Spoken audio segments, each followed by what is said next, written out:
안녕하세요, 김호준입니다. 영흥도 앞바다 낚싯배 전복사고 관련해 어제 자유한국당 최고위원회에서 사고 원인을 해경의 VTS, 즉 해상교통관제센터의 시스템 문제로 규정하고, 정부 여당은 그럼에도 해경의 VTS 예산을 삭감해 퍼주기 복지에 이용한다고 주장했습니다. 한마디로 국민 안전에 관한 예산은 삭감하고 복지 예산으로 퍼주기로 돌렸다는 지적입니다. 이 지적 두 가지 점에서 엉터리입니다.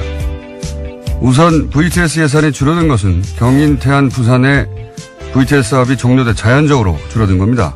그리고 국민 안전 관련 예산 삭감을 지적하면서 정작 국민 안전에 지대한 영향을 미치는 경찰관과 119 특수구조대에 대한 충원은 반대한다는 겁니다. 특히 VTS 예산 삭감이 문제라고 해놓고 VTS 인력과 해경 상황실 충원을 반대하는 건 이게 뭡니까? 최소한의 앞뒤는 맞아야 찬반을 논하고 말고 하는 거죠. 좋겠습니다. 야당은 아무거나 막 반대만 하면 되니까. 부럽다. 김어준의 시샘이었습니다. 저는 부럽습니다. 요새 자주 부러워하시는 것 같아서요. 네. 보통은 최소한의 앞뒤를 맞추고 이렇게 논리를 만드는데, 예. 앞뒤를 안 맞춰도 되잖아요. 막 반대만 하면 되는 거 아닙니까? 예산안이 일단 합의는 됐습니다. 예. 네, 어제 여야가 내년 예산안 합의했습니다. 최대 쟁점이었던 공무원 증원 규모를 9,400여 명 선으로 확정했습니다. 더불어민주당이 10,000명 선에서 한 걸음 물러나면서 합의문이 나온 건데요. 하지만 자유한국당은 합의문 가운데 공무원 증원과 법인세 인상 부분에는 유보 입장 밝혔습니다. 오늘 여야가 오전 11시에 본회의 열고 예산안을 처리할 예정인데요. 자유한국당은 그전에 의원총회 결과에 따라서 표결에 불참하거나 일부 반대표를 던질 가능성도 있습니다. 하지만 더불어민주당과 국민의당 공조로 예산안 본회의 통과는 문제가 없습니다. 저는 이제 언론의 책임을 꼭 물어야 된다고 봅니다. 이 예산안 합의에 관련해서는 저희가 잠시 후 2부에서 어제 이어서 정상수 소장님과 자세한 얘기 나눠볼 텐데, 이게 전부 다 이제 공무원 증원이라고만 보도했거든요. 이걸 증원이라고 하느냐, 충원이라고 하느냐, 그리고 공무원이라고 하느냐, 아니면 구체적으로 그 내용을 들여다보면 경찰, 집배원, 소방수 이런 분들이거든요. 이게 완전히 뉘앙스가 다른 거거든요. 그 이제 내용을 보면 파출소 24시간 순찰, 111 상황실, CCTV, 119 특수구조대, 해경 VTS 운영, 그리고 생활 부분은 제일 많은 게 집배원이에요. 네, 국민의 안전과 직결된 부분들이 많습니다. 근데 이걸 그냥 공무원이라고 하면, 물론 다들 공무원 맞죠. 근데 우리가 이제 예산 이야기할 때 공무원 증원 이렇게 얘기하면 굉장히 부정적이란 말이죠. 오랫동안. 어감이. 근데 그걸 알면서도 그냥 공무원 증원이라고 계속 언론이, 야당의 프레임을 그냥 제목 그대로 보도하는 것은 굉장히 비겁한 거라고 봅니다. 왜냐하면 그래놓고 사고가 나면 또 소방 인력이 부족하다고, 또는 집배원이 자살했다고 그러면서 기사 계속 쓰잖아요. 집배원을 어떻게 늘립니까? 예산이 있어야 늘리지. 그리고 그러니까 정작 그 예산을 가지고 싸울 때는 그냥 정치적 공방으로 내버려 두고, 예? 공무원 증원이라고 그 프레임 그대로 했다가 예산이 없어서 집배원 부족으로 집배원이 막 자살하고 고통받고 소방수 부족하다고 하고, 그럼 또 약자 편이라면서 기사를 써요. 이게 굉장히 비겁한 겁니다. 예, 사실은. 이럴 때 예산을 늘릴 때 도와주든가요, 그러면. 그런 기사를 쓸 거면. 그리고 이제 예를 들어서 거꾸로 여당이 이런 충원을 할 때 이건 필요하지 않은 충원이라고 구체적으로 기사를 쓰든가요. 그냥 공무원 증원이라고 해놓고 그냥 멀찌감치 떨어져 있는 거는 대단히 비겁한 보도라고 봅니다, 그동안. 자, 또 예산 관련 보도가 있습니까?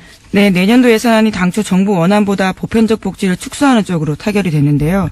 이러한 협상의 이면에는 내년 6월 지방선거가 작용했다라는 평가가 나온다고 합니다. 아동수당 신설 및 기초연금 인상의 내용과 시기가 상당 부분 수정됐기 때문입니다. 그동안 야당은 아동수당 신설과 기초연금 인상이 지방선거를 겨냥한 선거용 예산이다, 이렇게 주장한 바가 있는데요. 그래서 계속해서 지급 대상과 시기 조정을 요구해왔습니다. 더불어민주당 같은 경우에는 이를 정략적이다라고 비판하면서도요. 예산안 통과를 위해서 결국 야당의 주장을 받아들였습니다. 그래서 시행 시기도 정부안보다 2개월 늦춰져서 내년 9월부터 실시됩니다. 한국일보죠. 네, 그렇습니다. 제목은 보편적 복지 축소 뒤엔 야당의 정략적 요구 있었다라는 기사입니다. 이거는 진짜 정략적 요구가 맞죠. 원래 이제 선거용 예산이라는 게 있긴 있어요. 선거 때만 되면 도로도 갈아엎고 막 하잖아요. 그런데 선거용 예산이라고 하면 불필요하다. 그래서 삭감하자. 이런 주장은 과거에도 많이 있었는데 이번에는 삭감을 주장하면, 왜냐면 자기들도 똑같은 공약을 냈었거든요. 삭감을 주장하면 욕먹을 것 같으니까 선거 후에 지급하자고. 이런 건 내가 처음 봅니다. 그러니까, 아예 선거용 예산이니 불필요해서 삭감하자는 게 아니라 필요한 예산은 맞는데 선거 전에 하면은 여당에 유리하니까 선거 이후에 지급하자고 주장한 거 아닙니까? 이게 그 복지의 대상이 되는 사람들의 이익하고 무슨 상관이 있어요? 그냥 표계산인 거죠. 예. 이런 건 처음 봅니다, 정말.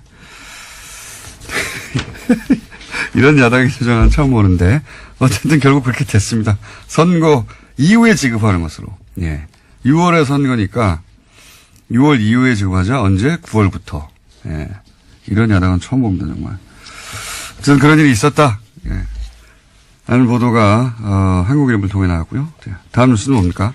네, 문재인 대통령이 어제 낚싯배 전복 사고와 관련해서 EU 여하를 막론하고 이 같은 사고를 막지 못한 것과 구조하지 못한 것은 결국 국가의 책임이다라고 밝혔습니다.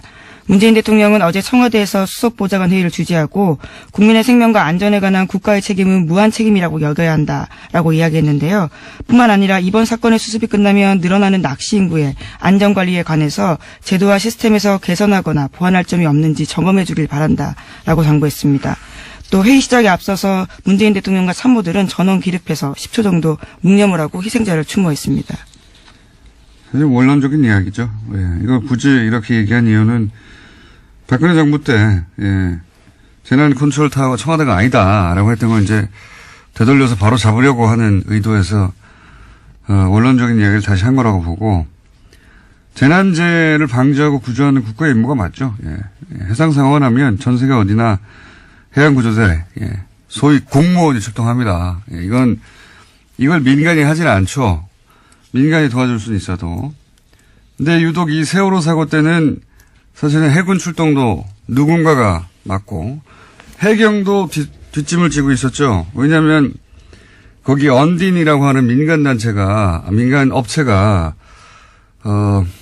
군안을 책임지는 유일한 업체로 계약이 사고 나자마자 됐고, 언딘이 그 현장을 장악하고 언딘 중심으로 군안을 해야 한다면서 사실은 국가가 뒷짐을 지고 있었죠. 이게 왜 이런 일이 벌어졌는지 아직도 사실 정확하게 밝혀지지 않았는데, 이 관련해서.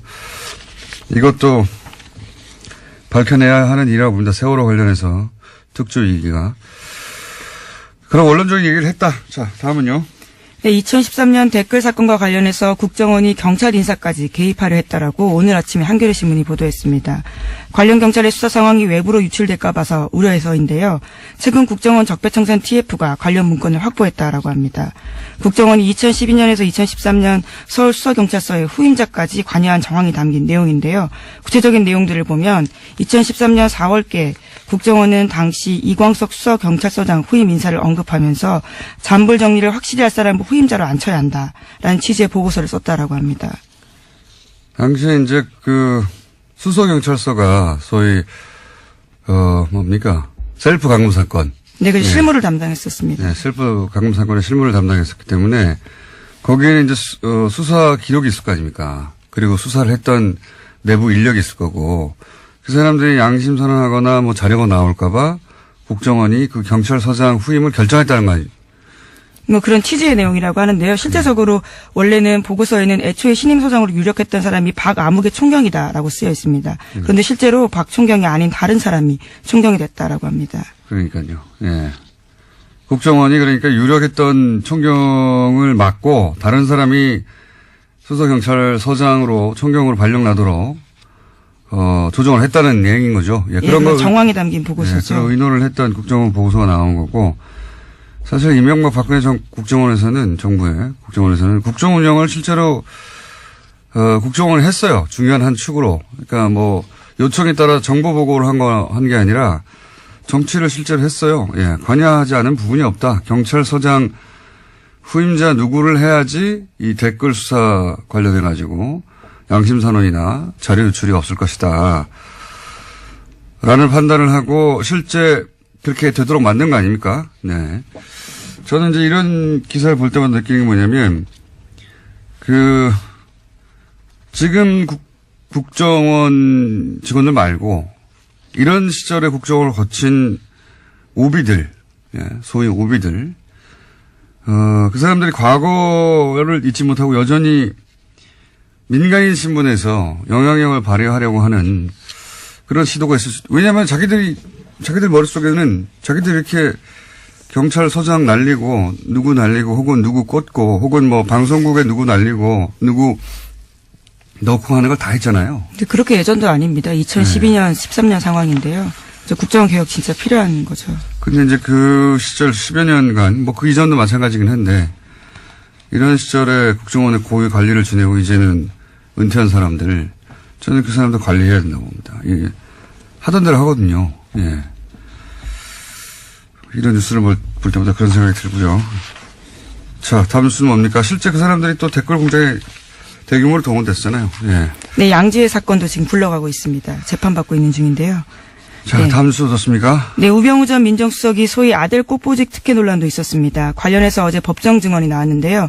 경찰 내부 청탁이 있었다라는 겁니다. 어제 증인으로 나온 사람은 백방준 전 특별감찰관보인데 증언에 따르면 당시 백모 서울경찰청 차장 부속실장이 누구로부터 우 전 수석의 아들을 운전병으로 추천받았냐라는 특감 쪽 질문에 대해서 청탁받은 게 맞다라고 이야기했다는 겁니다. 하지만 전화한 사람이 누군지는 밝히지 못한다면서도 내부인이다라고 이야기했다고 합니다.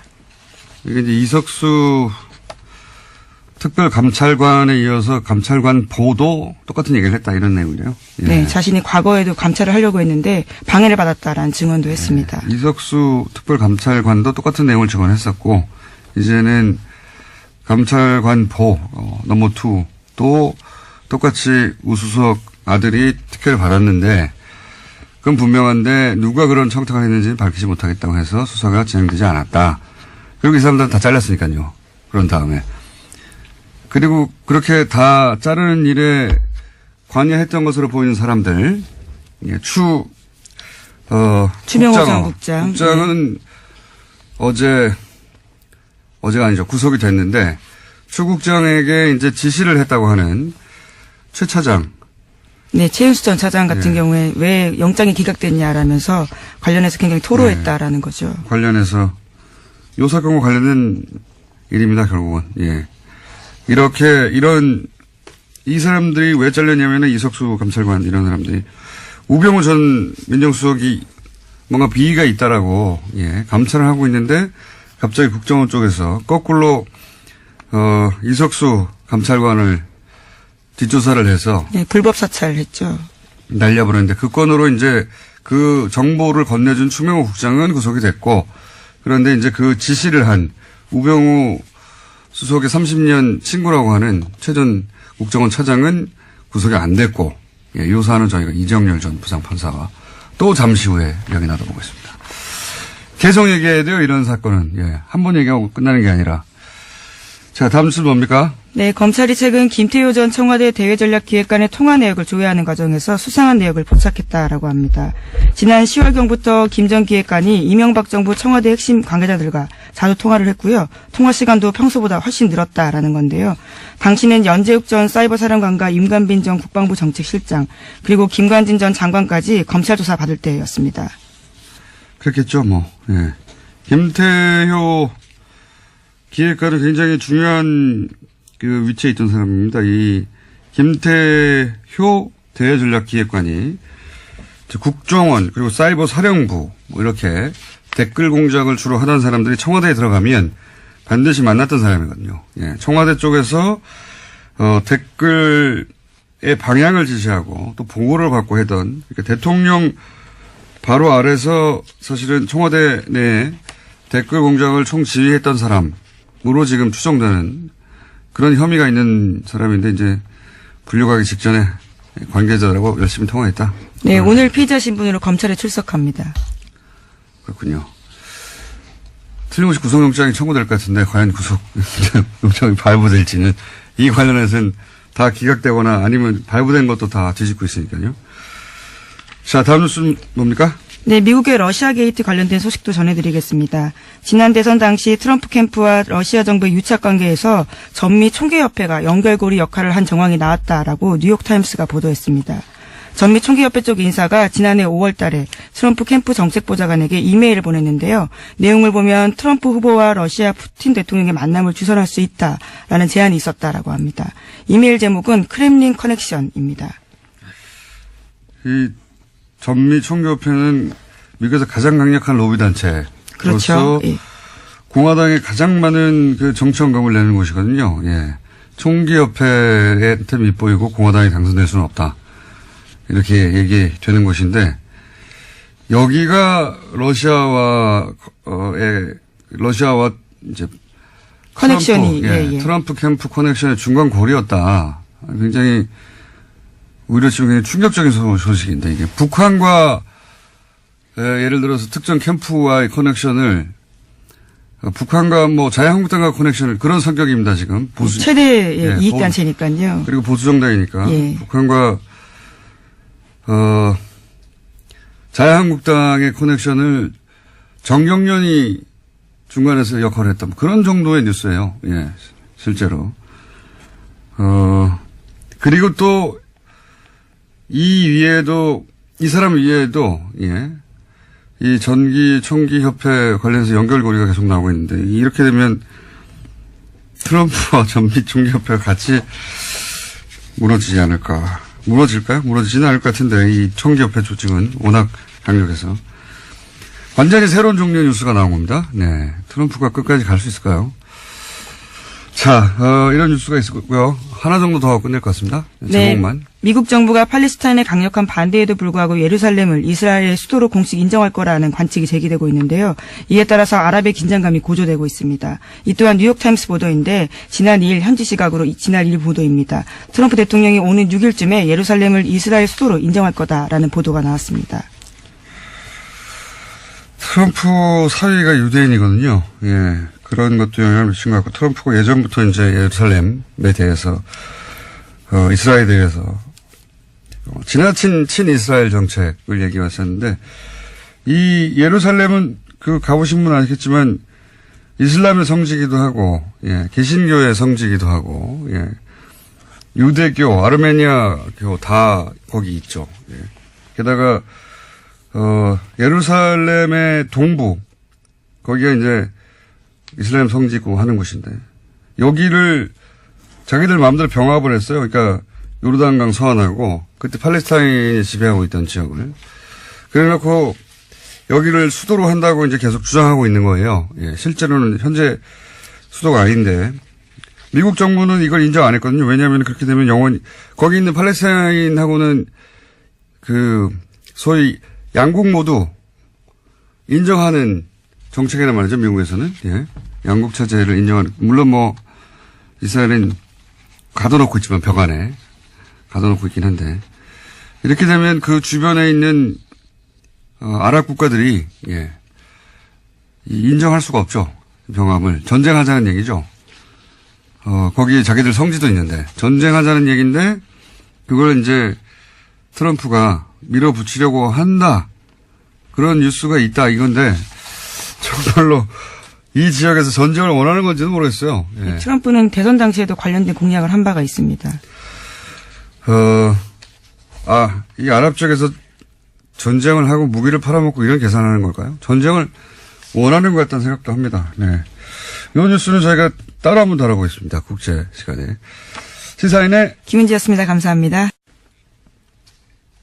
자, 바로 이어서, 미니. 저희의 영장 해설 전담 판사 이정열 전 부장판사님 어제 이어서 연결됐습니다. 법무법인 동안의 변호사 아니고 사무장으로 계신 분입니다. 안녕하십니까? 예, 공장장님 자주 뵈니까 좋습니다. 아니, 근데 이 사안은 다른 곳에서는 얘기를 안 해가지고요. 네, 저는 이 굉장히 중요한 일들이 지금, 영장 실질 심사하고 구속 적부심 하는 곳에서 벌어지고 있다고 생각을 하는데, 네. 다루지를 않아서 제가 계속 저라도 다뤄야 되겠다 싶어 다루고 있습니다. 이거 중요한 일들 아닙니까? 그렇습니다. 어제 끝날 때 공장장님께서 하셨던 마지막 말씀이 상당히 깊이 인상이 남았어요. 엉망진창이 돼 있다고. 예. 그 얘기부터 잠깐만 정리해 볼까요? 그러니까, 네네. 인천지법의 김동진 부장판사가 네. 내가 19년째 법원에 있었지만 이런 구속 적부심, 심사는 처음 본다라고 말씀하셨어요. 그러면서 네. 어제 이제 판사님이, 유정민 판사님이 말씀하신 거는, 서울중앙지검의 이제 영장 실질심사하고 구속적부심 심사를 보면서 그 기준에 영향을 받아서 지방에서 그 기준에 따라서 이제 법 집행을 하는데 지금 엉망진창이 돼가지고 뭘 보고 어떻게 하란 말이냐. 예. 이런 상황이 된 것 같다라고 어제 정리를 했습니다. 요거 좀 정리를 해주시면요, 다시. 예, 다시 한번 말씀드리지만은 서울중앙지방법원이 상당히 전국적으로 제일 규모가 큰 법원이기 때문에 예. 그리고 거기에 이제 있는 판사들이 대체로 좀 고참들이 들어가요. 예. 그러니까 거기서 이제 어떤 기준을 만들면은 그게 전국 법원으로 전파가 되거든요. 뭐 예를 들어서 교통사고 손해배상 위자료 액수도 서울중앙지방법원에 손해배상 전담부 판사들이 모여서 회의를 해가지고 이야기를 하고 뭐 가압류 가처분 같은 것도 어떻게 기준을 할 것이냐 이런 것도 그렇고 그러니까 대체로 이제 물론 재판이 독립이 돼 있긴 하지만은 전국적으로 통일시켜야 될 기준이 있을 만할 때는 서울중앙지방법원에서 하는 실무 관행이 상당히 준거가 돼요. 그러니까 지금 말씀하신 이제 영장 발부 기준이라든가 구속적부심 운용 기준이라든가 이런 것도 다 중앙지법에서 하는 것이 나중에 이제 지방으로 전파가 되면서 중앙지법에서 또 이렇게 하니까 우리도 이렇게 하자 이런 식으로 운용이 되어 온 거죠. 그런데 이제 그 기준이 엉망진창이 돼서 도대체 뭘 보고 어떻게 하라는 거냐 이런 얘기가 나올 정도의 기준이 없는 석방 혹은 기준이 없는 기각이 됐다 이런 거죠 요지가. 네. 그렇죠. 네. 특히 이제 가장 눈길을 이끈 게 이번에 결정적으로 나온 게 저 한국 e스포츠. 네. 네, 거기 조 사무국장인가요? 총장인가요? 네. 이분이 사무총장. 예, 이분이 긴급 체포 절차가 위법하다 그래서 지금 구속적부심에서 석방이 됐거든요. 그러니까 지금 김관진, 임관빈 말고 그렇게 네. 이제 구속적부심 이게 왜 구속적부심 심사가 이런 식으로 적용되냐고 얘기가 시작됐는데. 네, 그렇죠. 신강렬 부장판사에 의해서. 그런데 네. 이번에는 한국 e스포츠. 네. 이번에는 이제 여당 전직 네. 정무수석과 관련 인사입니다. 그렇죠. 그 분이 구속이 됐었었는데 한국 e스포츠 사무총장 조모 씨가 네. 구속 적부심 심사 신청을 했어요. 왜냐하면 요즘 구속 적부심 심사 신청이 많다고 합니다. 나도 될래나 싶어가지고 많다고 해요. 왜냐면은 절대 안 된다고 했던 김광진, 이관빈 두 사람이 석방되는 걸 보자 너도 나도 그런 생각을 하나 본데 그래서 이분도 신청을 했습니다. 근데 이분도 이제 안 될 거라고 생각했는데 석방돼 버렸어요. 예, 이분도 사실 사정이 바뀐 게 하나도 없거든요. 예, 그러니까 이제 원천적으로 영장 발부할 때 그 전 단계인 검찰에서 체포를 당시에 그 절차가 잘못됐다, 위법하다 해가지고 그래서 최초 단계서부터 잘못됐으니까 전체적으로 영장 발부가 잘못된 것이다라고 하는 이유로 석방이 된 거죠. 이런 경우도 있습니까? 적부심에서 잘 못 봤습니다. 사실 긴급 체포 절차가 위법하다라고 하는 건 제가 영장 전담할 때도 많이 다뤘던 문제이긴 한데요. 이게 이제 그런데 영장이 있어야 되는데 영장 없이 체포했다는 거 아닙니까? 한마디로. 그렇죠. 그런데 그렇죠. 예. 근데 이제 원래는 영장이 있긴 있어야 되는데 영장을 발부받을 수 없는 긴급한 사유가 있는 때는 어쩔 수 없잖아요. 그 법에서 예외를 인정하고 있거든요. 그런 경우가 두 가지가 있는데 하나는 잘 아시겠지만 현행범 체포하는 경우. 그렇죠. 이제 영장이 있을 수가 없죠. 도망가고 있는데.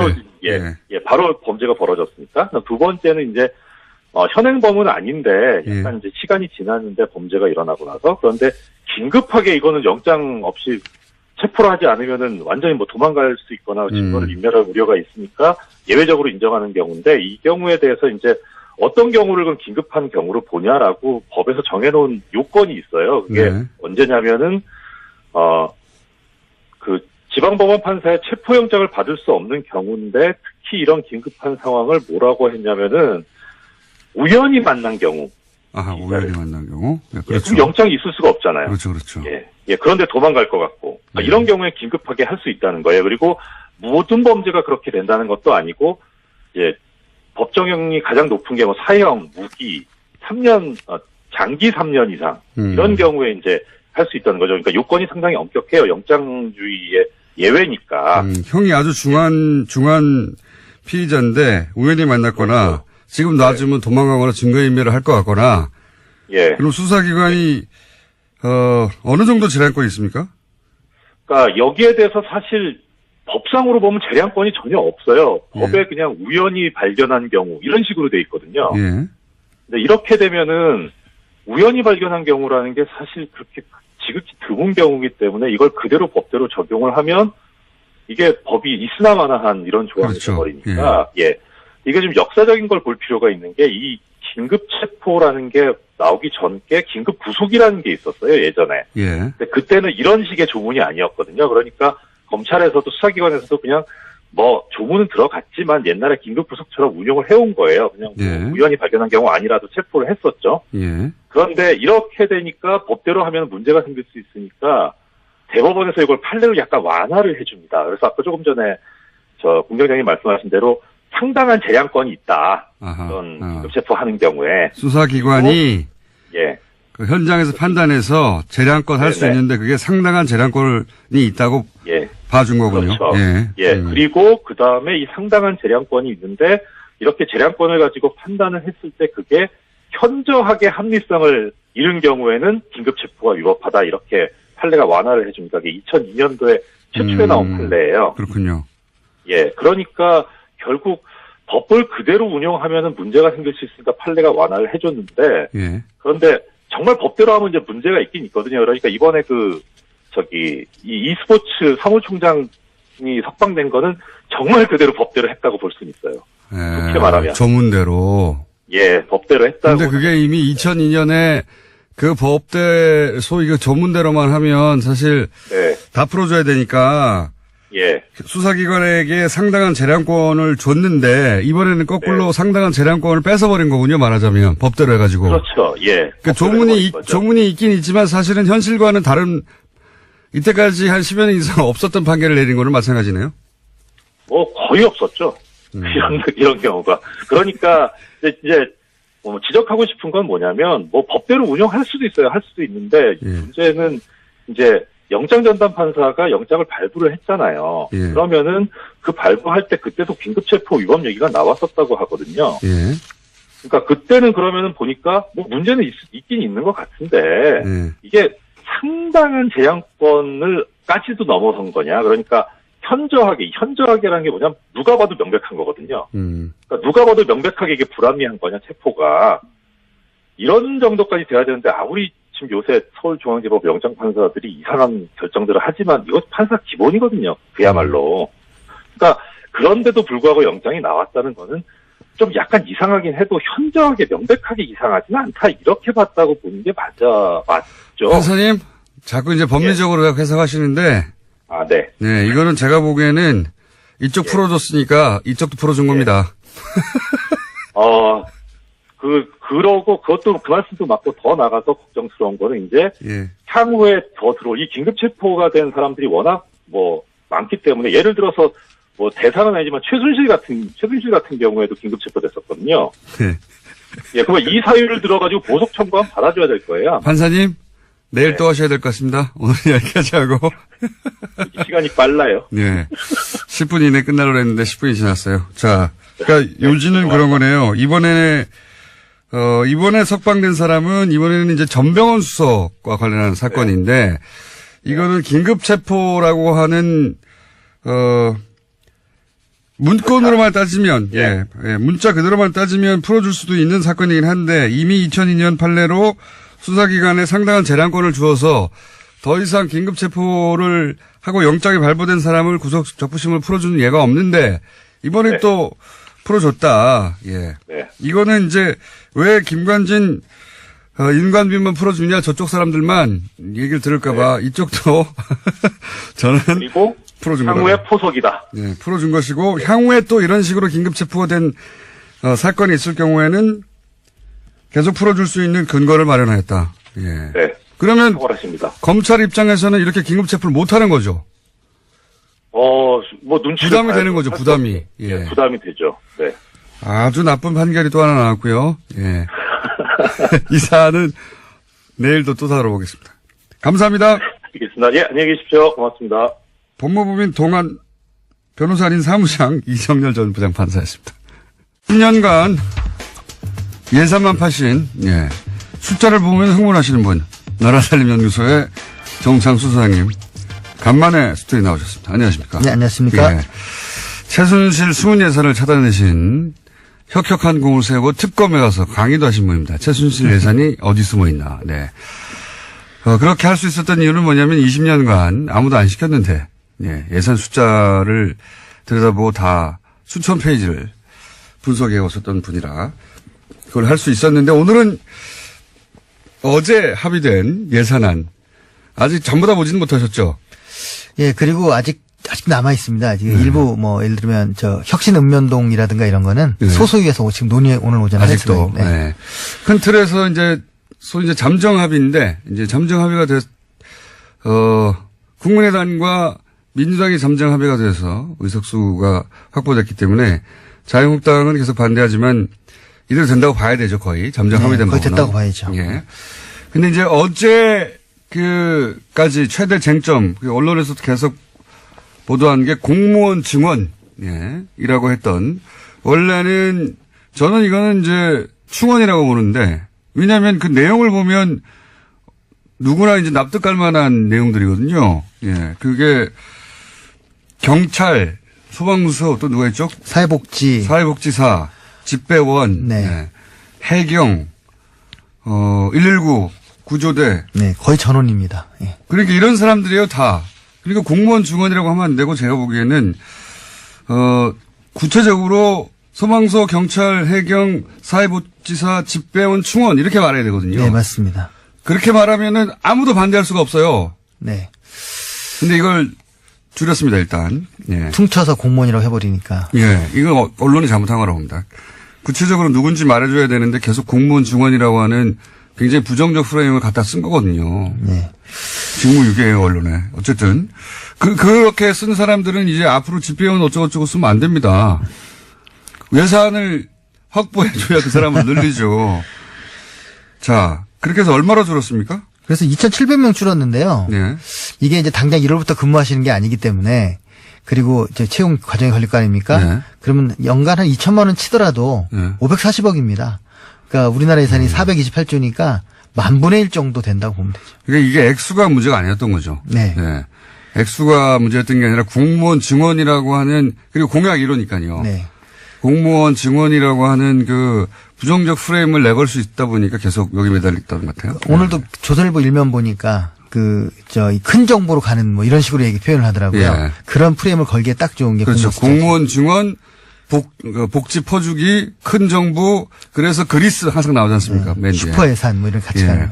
그렇게 프레임을 잡고 이 정부가 이제 공무원을 늘리고 복지를 늘려가지고 그리스가 망한 것처럼 계속 복지 과다로 가려고 한다. 이게 이제 계속해서 주입하려고 하는 프레임인데 거기에 요 공무원 증언이라는 걸 집어넣어가지고 네. 실제로는 꼭 필요한 인력인데 계속 돈이 많아서가 아니라 반대해왔던 거다. 그렇게 보시죠. 네. 왜냐면 액수가 너무 적어요. 실제. 그렇죠. 그리고 지금 사실 안에 복잡한 문제도 많은데요. 인건비도 그렇게 증가한 게 없습니다. 인건비도 전체 예산의 8%대로 계속 유지를 합니다. 네.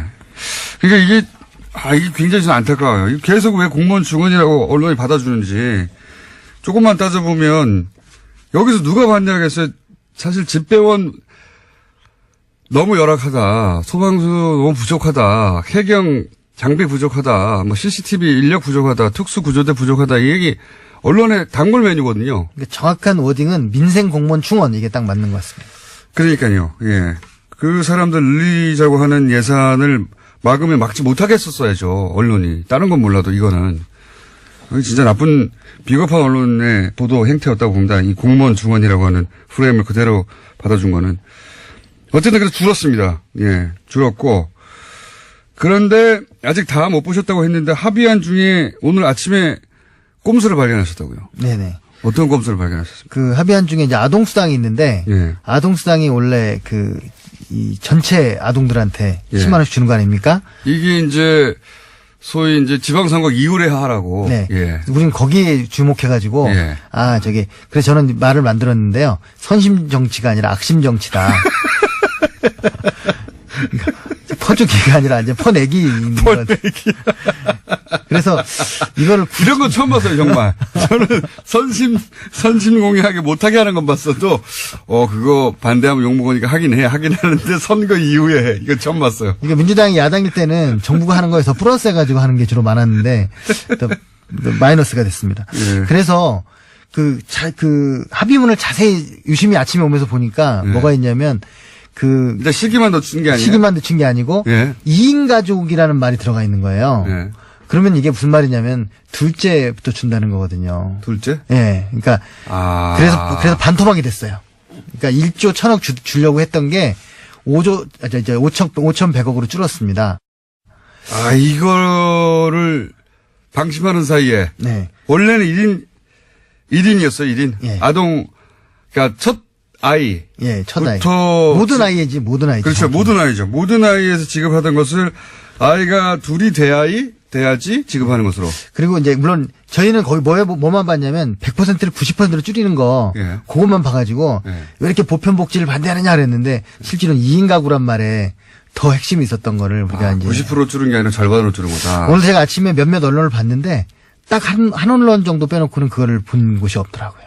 그거야 이제 소장님처럼 이것만 몇십 년 본 사람이야 보자마자 알겠지만 그러니까 이게 사실 이거 알려지면은 이거 제대로 알려주면 언론이 이런 거 제대로 알려주면 정말 그 1인 가구를 2인 가구로 바꾼 정당은 폭파 당하거든요. 네. 이게 여론조사 결과를 보면 그 주부들에게 다른 복지는 지지율이 한 6, 70인데 네. 이 복지는 거의 90 가까워요. 당연하죠. 그 안철수 대표가 지지율이 확 꺾였던 게 이게 병설단설. 네네. 그 남자들은 잘 모르고 네. 그리고 나이가 아주 어리거나 많거나 한 성인들도 20대나 60대는 잘 모르는데 30, 40대의 여성들에게 뭐 병설을 줄여? 폭탄이죠. 폭탄이 돼가지고 확 꺾였었는데 이것도 마찬가지 아닙니까? 아동수당을 절반으로 꺾었어 누가? 누가 꺾었습니까 이거? 물론 이제 그 야당들이 이제 반대를 한 거고 특히 자유한국당이 아주 격렬히 반대를 한 거죠. 근데 기초노령연금은 차마 그렇게 못 건드렸는데 아동수당 건드린 것 같습니다. 네. 부모님들의 지지층인 이제 노년층의 노년수당은 못 건드렸고 아동수당은 절반으로 줄었답니다. 5천억이 줄었답니다. 요게 숨어있는 1인치였군요. 예, 예. 둘 이상 있는 집이 반밖에 안 된다는 거죠.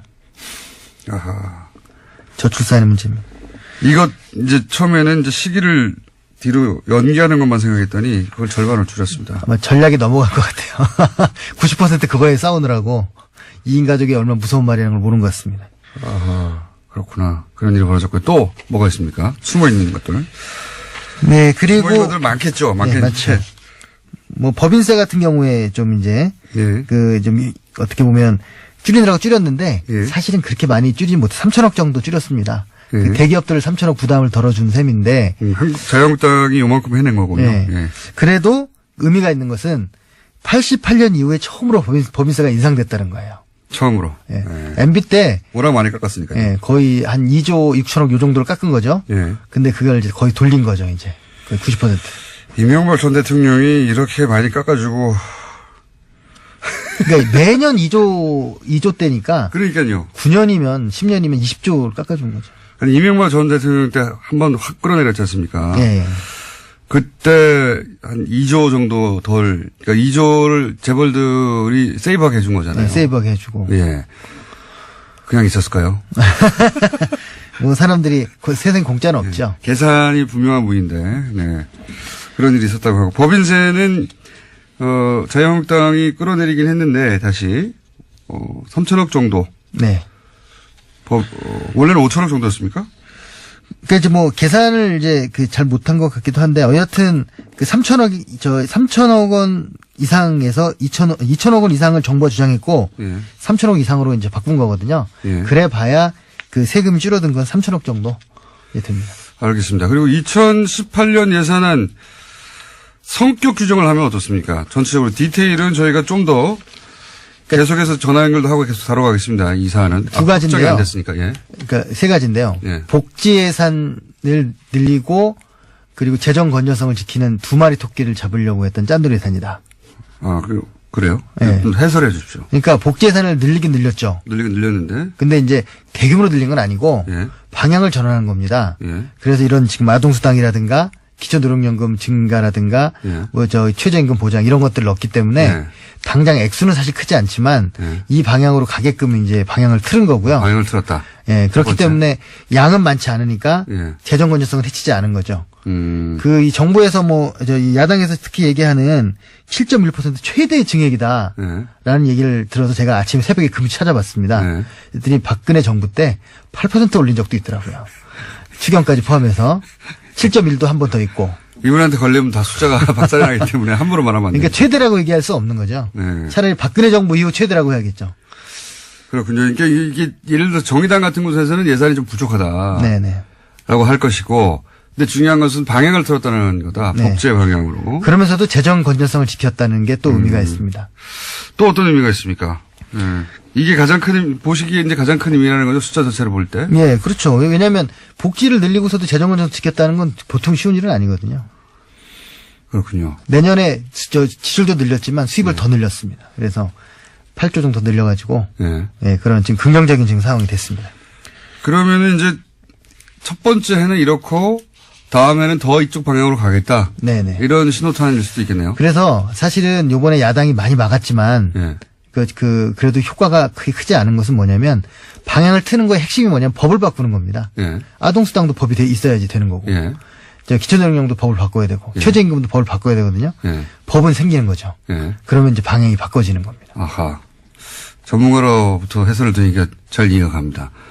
그리고 이제 어제 잠깐 얘기했었던 이렇게 이제 주거니 받거니 공방을 하다가 벌어졌던 멘트들 중에 어제 언급하신 서로 이제 딴 얘기하는 거. 예. 네. 이낙연 총리하고 이장우 의원의 멘트 잠깐 들어보시겠습니다. 현재 공무원들이 놀고 먹는 공무원이 너무 많다. 이런 우려를 얘기합니다. 예를 들어서 소방관들이 놀고 먹을 거라는 생각을 저는 하지 않습니다. 그 얘기를 하는 게 아닙니다. 소방관들 얘기하는 게 아닙니다. 소방관들, 경찰관들 다 필요합니다. 필요하지만 바로 그분들을 증원하고자 하는 것입니다. 정말 일반 행정직은 이번 증원에 포함되지 않습니다. 똑같은 얘기가 반복이에요. 예. 저 얘기가 뒤에서 계속 나옵니다. 이쪽에서는 아니 경찰관 소방원이라니까 이쪽에서 아니 그 사람들 늘리지 말자는 얘기가 아니라 공무원 늘리지 말자. 공무원 늘리지 말자는 얘기인데 아니 그 사람들이라니까요. 공무원 늘리지 말라니까 이 얘기 계속 반복해서 아마 그분들이 몰라서 그런 게 아니라 그냥 그렇게 하면 사람들이 판단력이 좀 작거나 아니면 정보가 제한되는 분들은 예. 그렇게 이해할 것 공무원 같아요. 늘리려고 하는 거구나. 예. 이렇게 몰라서 하는 얘기 아니죠. 소장님 오늘은 여기까지만 해야 될 것 같고요. 저희가 이게 확정이 될 때까지 계속 조금씩 다루겠습니다. 네. 감사합니다. 정창수 소장님이었습니다. 해경도 뒷짐을 지고 있었죠. 왜냐하면 거기 언딘이라고 하는 민간 업체가 군안을 책임지는 유일한 업체로 계약이 사고 나자마자 됐고 언딘이 그 현장을 장악하고 언딘 중심으로 군안을 해야 한다면서 사실은 국가가 뒷짐을 지고 있었죠. 이게 왜 이런 일이 벌어졌는지 아직도 사실 정확하게 밝혀지지 않았는데 이 관련해서 이것도 밝혀내야 하는 일이라고 봅니다. 세월호 관련해서 특조 2기가. 그럼 원론적인 얘기를 했다. 자, 다음은요. 네, 2013년 댓글 사건과 관련해서 국정원이 경찰 인사까지 개입하려 했다라고 오늘 아침에 한겨레 신문이 보도했습니다. 관련 경찰의 수사 상황이 외부로 유출될까 봐서 우려해서인데요. 최근 국정원 적폐청산 TF가 관련 문건을 확보했다라고 합니다.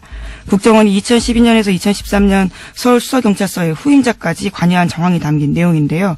구체적인 내용들을 보면 2013년 4월께 국정원은 당시 이광석 수서경찰서장 후임 인사를 언급하면서 잔불 정리를 확실히 할 사람을 후임자로 앉혀야 한다라는 취지의 보고서를 썼다라고 합니다. 당시에 이제 그 수서경찰서가 소위 뭡니까? 셀프 강금 사건. 네, 그 실무를 담당했었습니다. 네, 셀프 강금 사건의 실무를 담당했었기 때문에 거기에는 이제 수사 기록이 있을 거 아닙니까? 그리고 수사를 했던 내부 인력이 있을 거고 그 사람들이 양심 선언하거나 뭐 자료가 나올까봐 국정원이 그 경찰서장 후임을 결정했다는 거 아니에요? 뭐 그런 취지의 내용이라고 하는데요. 실제적으로 원래는 보고서에는 애초에 신임소장으로 유력했던 사람이 박아무개 총경이다라고 쓰여 있습니다. 그런데 실제로 박 총경이 아닌 다른 사람이 총경이 됐다라고 합니다. 그러니까요. 예. 국정원이 그러니까 유력했던 총경을 맡고 다른 사람이 수서경찰서장으로 총경으로 발령나도록 조정을 했다는 내용인 거죠. 예, 그런 거 정황이 담긴 보고서죠. 예, 그런 의논을 했던 국정원 보고서가 나온 거고 사실 이명박 박근혜 국정원에서는 정부의 국정원에서는 국정 운영을 실제로 국정원을 했어요. 중요한 한 축으로. 그러니까 뭐 요청에 따라 정보 보고를 한 게 아니라 정치를 실제로 했어요. 예, 관여하지 않은 부분이 없다. 경찰서장 후임자 누구를 해야지 이 댓글 수사 관련해 가지고 양심선언이나 자료 유출이 없을 것이다.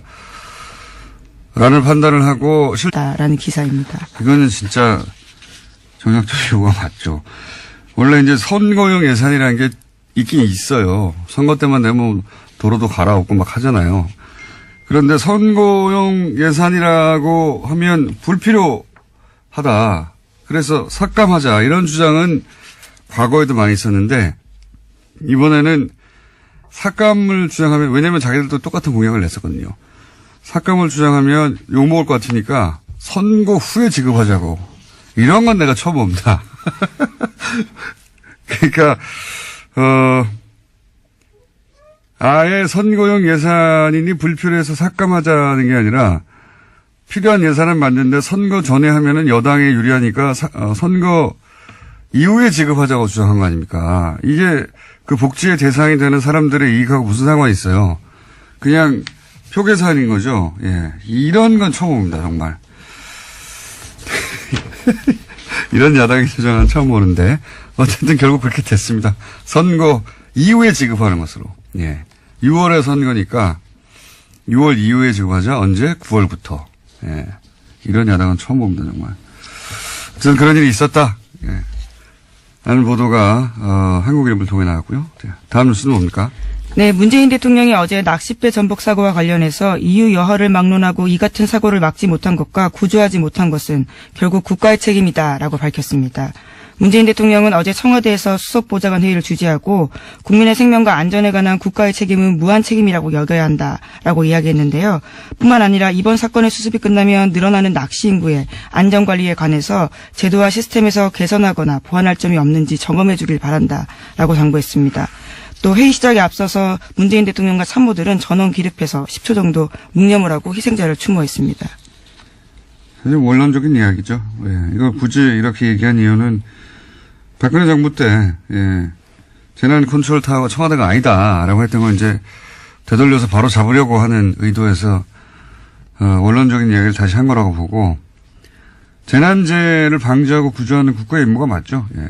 해상 상황을 하면 전 세계 어디나 해양구조대, 소위 공무원이 출동합니다. 이걸 민간이 하지는 않죠. 민간이 도와줄 수는 있어도. 근데 유독 이 세월호 사고 때는 사실은 해군 출동도 누군가가 맡고, 실제 그렇게 되도록 만든 거 아닙니까? 네. 저는 이제 이런 기사를 볼 때마다 느끼는 게 뭐냐면, 지금 국정원 직원들 말고, 이런 시절에 국정원을 거친 오비들, 소위 오비들, 그 사람들이 과거를 잊지 못하고 여전히 민간인 신분에서 영향력을 발휘하려고 하는 그런 시도가 있을 수, 왜냐하면 자기들 머릿속에는 자기들 이렇게 경찰서장 날리고 누구 날리고 혹은 누구 꽂고 혹은 뭐 방송국에 누구 날리고 누구 넣고 하는 걸 다 했잖아요. 근데 그렇게 예전도 아닙니다. 2012년, 13년 상황인데요. 국정개혁 진짜 필요한 거죠. 근데 이제 그 시절 10여 년간 뭐 그 이전도 마찬가지긴 한데 이런 시절에 국정원의 고위 관리를 지내고 이제는 은퇴한 사람들 저는 그 사람들 관리해야 된다고 봅니다. 예. 하던 대로 하거든요. 예. 이런 뉴스를 볼 때마다 그런 생각이 들고요. 자, 다음 뉴스는 뭡니까? 실제 그 사람들이 또 댓글 공작에 대규모로 동원됐잖아요. 예. 네, 양지의 사건도 지금 굴러가고 있습니다. 재판받고 있는 중인데요. 자, 네. 다음 뉴스 어떻습니까? 네, 우병우 전 민정수석이 소위 아들 꽃보직 특혜 논란도 있었습니다. 관련해서 어제 법정 증언이 나왔는데요. 경찰 내부 청탁이 있었다라는 겁니다.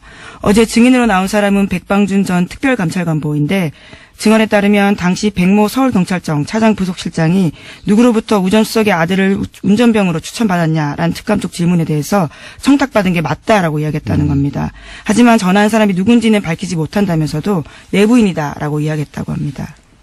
이게 이제 이석수 특별감찰관에 이어서 감찰관 보도 똑같은 얘기를 했다 이런 내용이네요. 예. 네, 자신이 과거에도 감찰을 하려고 했는데 방해를 받았다라는 증언도 했습니다. 이석수 특별감찰관도 똑같은 내용을 증언했었고 이제는 감찰관 보 넘버 2도 똑같이 우수석 아들이 특혜를 받았는데 그건 분명한데 누가 그런 청탁을 했는지는 밝히지 못하겠다고 해서 수사가 진행되지 않았다. 그리고 이 사람들은 다 잘렸으니까요. 그런 다음에.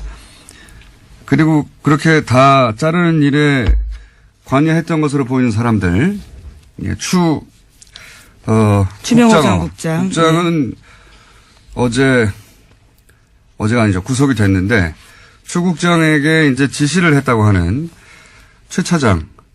네, 최윤수 전 차장 같은 경우에. 안녕하세요. 김원준입니다. 영흥도 앞바다 낚싯배 전복 사고 관련해 어제 자유한국당 최고위원회에서 사고 원인을 해경의 VTS 즉 해상교통관제센터의 시스템 문제로 규정하고 정부 여당은 그럼에도 해경의 VTS 예산을 삭감해 퍼주기 복지에 이용한다고 주장했습니다. 한마디로 국민 안전에 관한 예산은 삭감하고 복지 예산으로 퍼주기로 돌렸다는 지적입니다. 이 지적 두 가지 점에서 엉터리입니다. 우선 VTS 예산이 줄어든 것은 경인, 태안, 부산의 VTS 사업이 종료돼 자연적으로 줄어든 겁니다.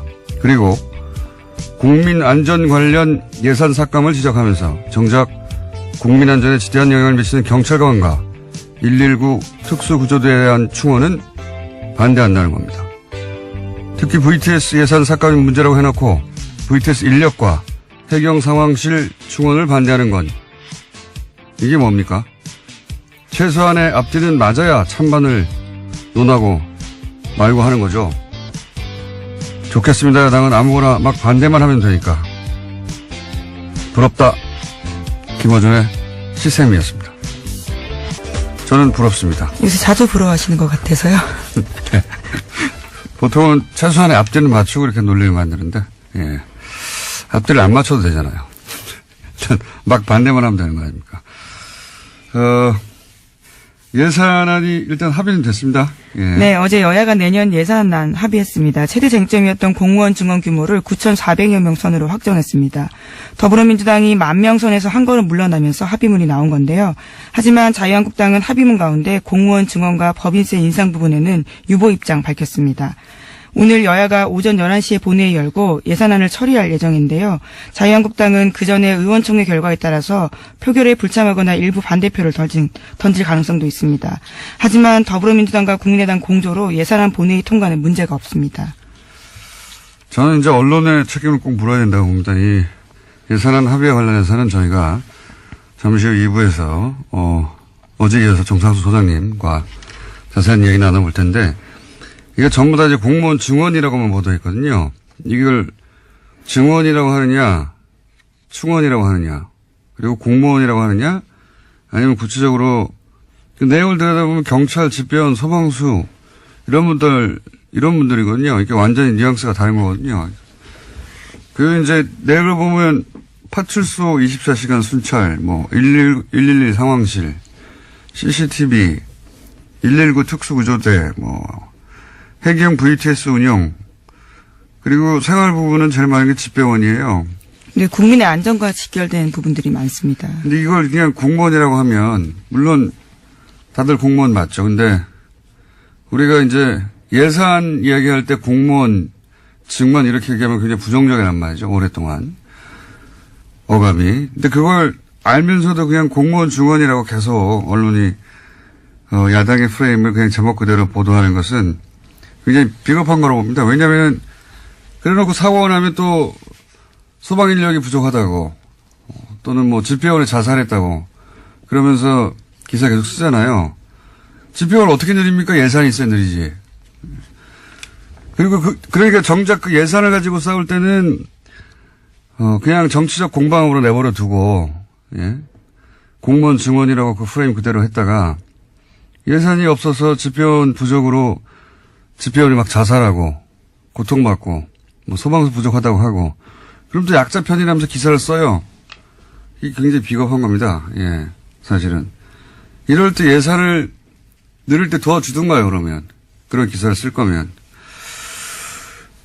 그리고 이제 예를 들어서 거꾸로 여당이 이런 충원을 할 때 이건 필요하지 않은 충원이라고 구체적으로 기사를 쓰던가요. 그냥 공무원 증원이라고 해놓고 그냥 멀찌감치 떨어져 있는 거는 대단히 비겁한 보도라고 봅니다, 그동안. 자, 또 예산 관련 보도가 있습니까? 네, 내년도 예산안이 당초 정부 원안보다 보편적 복지를 축소하는 쪽으로 타결이 됐는데요. 이러한 협상의 이면에는 내년 6월 지방선거가 작용했다라는 평가가 나온다고 합니다. 아동수당 신설 및 기초연금 인상의 내용과 시기가 상당 부분 수정됐기 때문입니다. 그동안 야당은 아동수당 신설과 기초연금 인상이 지방선거를 겨냥한 선거용 예산이다 이렇게 주장한 바가 있는데요. 그래서 계속해서 지급 대상과 시기 조정을 요구해왔습니다. 더불어민주당 같은 경우에는 이를 정략적이다라고 비판하면서도요. 예산안 통과를 위해서 결국 야당의 주장을 받아들였습니다. 그래서 시행 시기도 정부안보다 2개월 늦춰져서 내년 9월부터 실시됩니다. 한국일보죠. 네, 그렇습니다. 제목은 보편적 복지 축소 뒤엔 야당의 정략적 요구